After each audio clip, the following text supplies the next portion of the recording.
Shabbat Shalom from Temple Concord. As we gather for this Shabbat, Shabbat Shemot, the first of the book of Exodus, we are faced by profound challenges in our country. And as we read the opening verses of Exodus, a line that we've read for years and years comes flying at us anew. The opening verses describe how a new Pharaoh arose in Egypt who knew not Joseph. And it seems as though there is a new breed of leader in Washington who knows not our Constitution, who have forgotten the fundamental ideals of being an American. I never quite understood what it meant because I hadn't experienced it myself. But after watching the television over the last couple of days and reading, I feel the profound weight of what it is to live in a world where leaders have forgotten, where they've forgotten their calling to lead, where they have forgotten who it is they lead and why they lead, and what they're called to do. So what do? Well, we Jews turn to our Torah, and we study what our people did. They rose up in rebellion, and they broke free.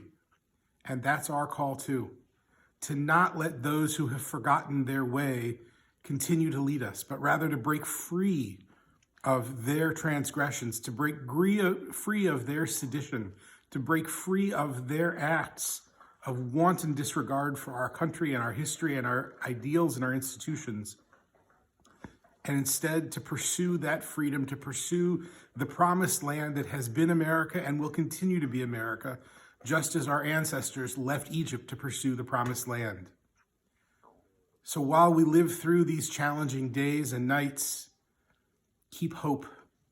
Remember that our people have been in worse places before, and we have found our way out.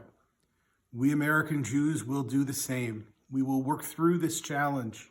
We will figure out a way to remember Joseph, to remember our calling, to remember the higher ideals upon which we are called to live.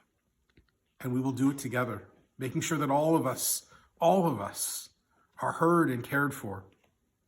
Shabbat, I hope you'll join us. We need the power of community. We need to come together.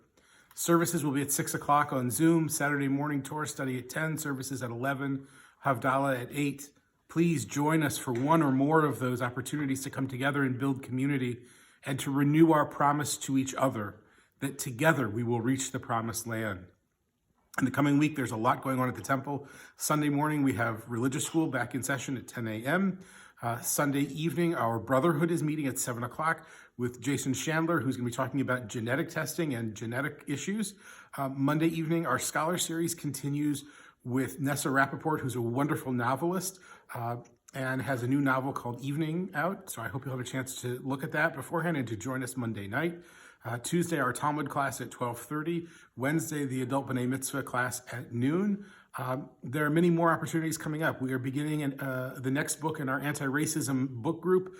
And if you want to see the challenges of racism, just look at how the white protesters were treated today versus the African-American protesters last summer. Race is alive and well in our country as a problem, and we need to work together to solve it. So we'll be reading the book Caste by Isabel Wilkerson, and we'll be studying how we can be part of the solution. In all of this, as we study the Torah portion, as we study what it means to be anti-racist, as we study what it means to be Jews committed to a promised land, let us affirm our understanding that all of us are created equal, that all of us are B'Tselem Elohim, all of us are in the image of God, and that each of us is headed toward a promised land, but we only get there together. We need each other. We have to get there arm in arm. Can't get there alone. We have to travel together. Shabbat Shalom. I wish you and your family and all of us in our community and in our country a Shabbat of peace and calm and a time of coming together for the betterment of us all. Look forward to seeing you soon.